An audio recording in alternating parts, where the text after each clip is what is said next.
Once again, Sheikh Gumi, the man who has been the go-between terrorists, bandits, vampires, killer headsmen, aliens, whatever name that we have all given to these terrible characters in Nigeria. Sheikh Gumi. He was once a military officer. He used to be a medical doctor. Probably he served in that capacity in the army. Sheikh Gumi is now the spokesperson, the go-between, and some are even saying patron to the terrorists and bandits that have been disrupting, maiming, killing people in Nigeria. Welcome once again. If you are just coming across this platform, please tap on the subscription button. And very important, like and share this video. According to this man, Dr. Ahmad Gumi, he said, bandits are warriors and should not be killed but negotiated with. How controversial can that be? Islamic cleric Sheikh Ahmad Gumi, he has warned Northerners against voting for politicians who will not grant amnesty to bandits wreaking havoc across the country. Bandits, kidnappers, terrorists, all of them are in the same group. Of course, we do have our own southern kidnappers, same as they have their own northern kidnappers, but there is something about theirs. They are being pampered. Now, bandits are warriors and should not be killed. They should be negotiated with. Coming from no other than bandit lover, negotiator. The Islamic cleric disclosed this during one of his recent sermons. His words are this: do not vote for those who will fight bandits. The fighters are our warriors in the forest, our people in the forest. Now let us break this down a little bit. We've heard about Fulani headsmen, alien headsmen, bandit headsmen. This is very complex. According to Gumi, he said bandits attack headsmen. Terrorists, bandits attack farmers in the north of Nigeria. Same in the south of Nigeria. We have people who double as herdsmen and bandits. So it's like a criminal driving a car and say, I am a transporter. And what he does with the car or the minivan, bus, is to do one chance. He's a criminal, but you will see him wake up in the morning and you say, oh, this is a bus driver. That we have those group of people too. Now, Gumi is saying these people are their fighters. Now, this brings us to the conclusion that Gumi is saying that these criminals, we are at their mercy. That is why we need to negotiate. These criminals, for killing, you have to grant them amnesty, forgiveness. They are killing you, but you have to forgive them. You have to grant them amnesty, pay them more money. That these criminals are their fighters. So, Gumi, with the rest of your carcass, you are the ones sending these killers, vampires, into the south of Nigeria, Yoruba land, Igbo land, Efik land, Ibibio land. You are the ones sending them. They are your fighters. Fighting for what?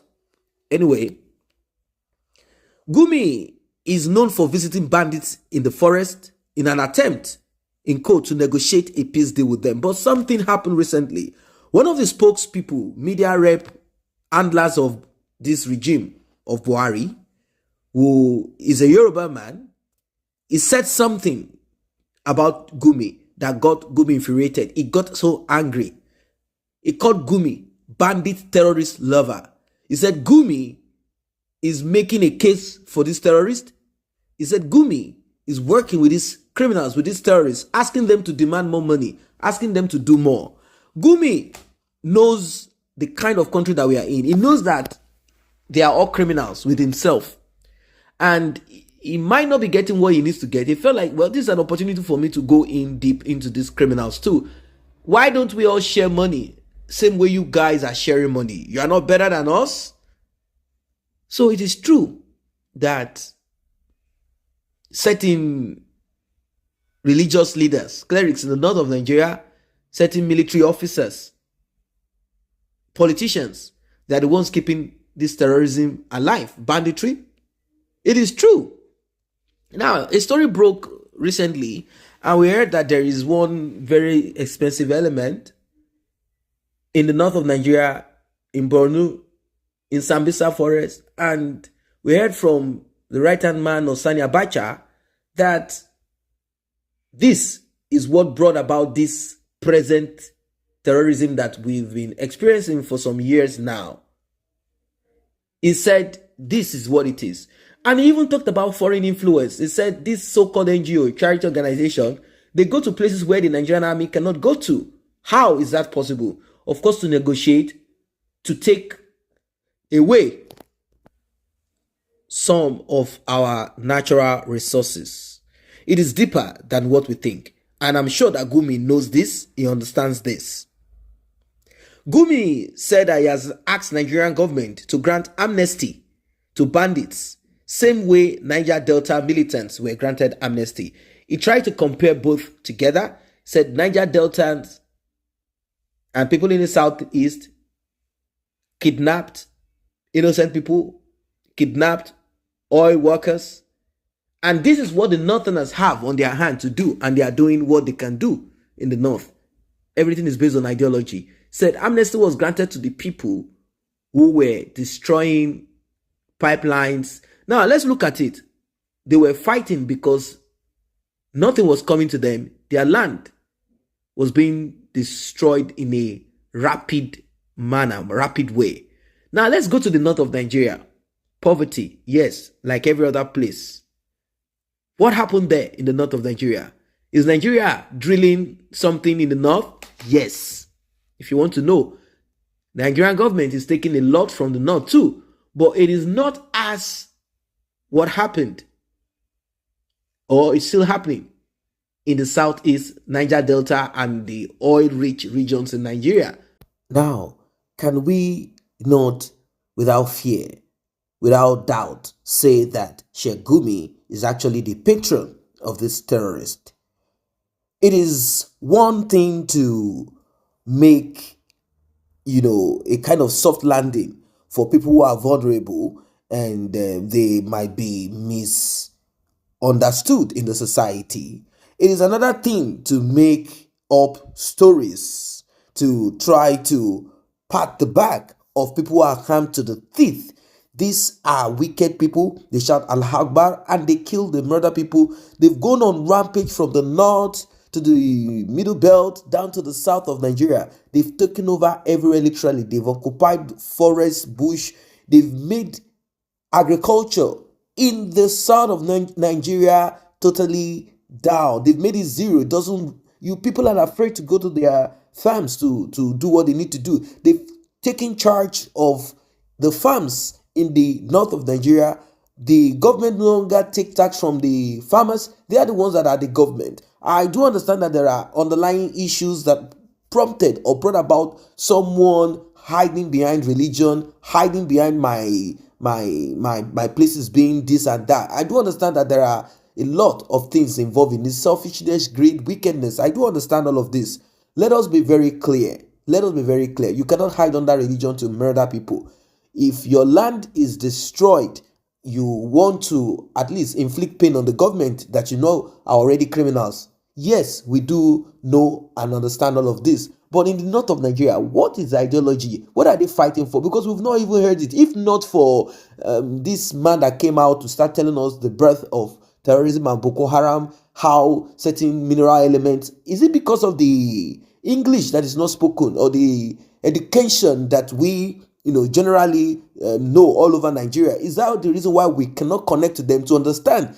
Every time we watch videos, we have not seen them talk about natural resources that has been stolen from. They are not fighting to make themselves better, or to make their people like let's disrupt the government so that we can make our people better. They are simply shouting they want Islamic State, Allahu Akbar. Allah. It's something that I still do not understand. Now they are pushing their crime to the south of Nigeria, committing crime, kidnapping, killing. And Sheikh GUMI, he still has a lot to explain to her. I don't know why the DSS as well arrested him all of this while with all of the information that he's giving out. Well, they will not, because they are all in it together. Why arrest GUMI? If you arrest GUMI, unless they just shut his mouth by putting him off, and he knows that this can happen, he definitely has a blank check somewhere. If you do this to me, this is what is going to happen. They cannot challenge him at all, because they are all in it together. It is so complex. It is so complex. It's just that these people, like I said, they come out, they talk Allah Akbar, they want Allah this, Allah that. Are they saying if it is in Allah Akbar,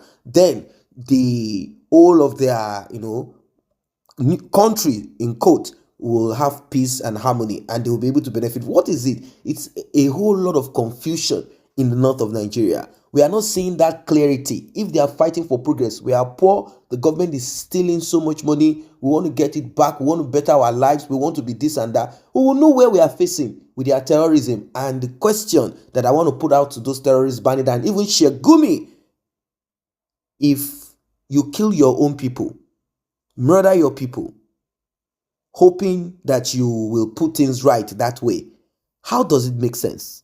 Because in the north of Nigeria, we've seen them murder their own people. Are they killing government officials? Are they trying to kill the president so that life will be better? No. They kill themselves.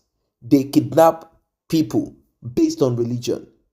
Yes, Buhari claimed that, well, they also kidnap Muslims too, and they do this and do that and do that. Yes, somehow, but most of the times the target is always Christians and people that can give them money. Most of the times. That's what I mean. Most of the times it is like that. It is now something that we cannot even relate to anymore. It's got nothing to do with tribe anymore. It's got nothing to do with religion anymore. It's now like a business in the north of Nigeria. Kidnap anybody that you can kidnap. Get money off from them. That's what it is. What are your thoughts? Do not forget to subscribe. Do not forget to like this video. Please share.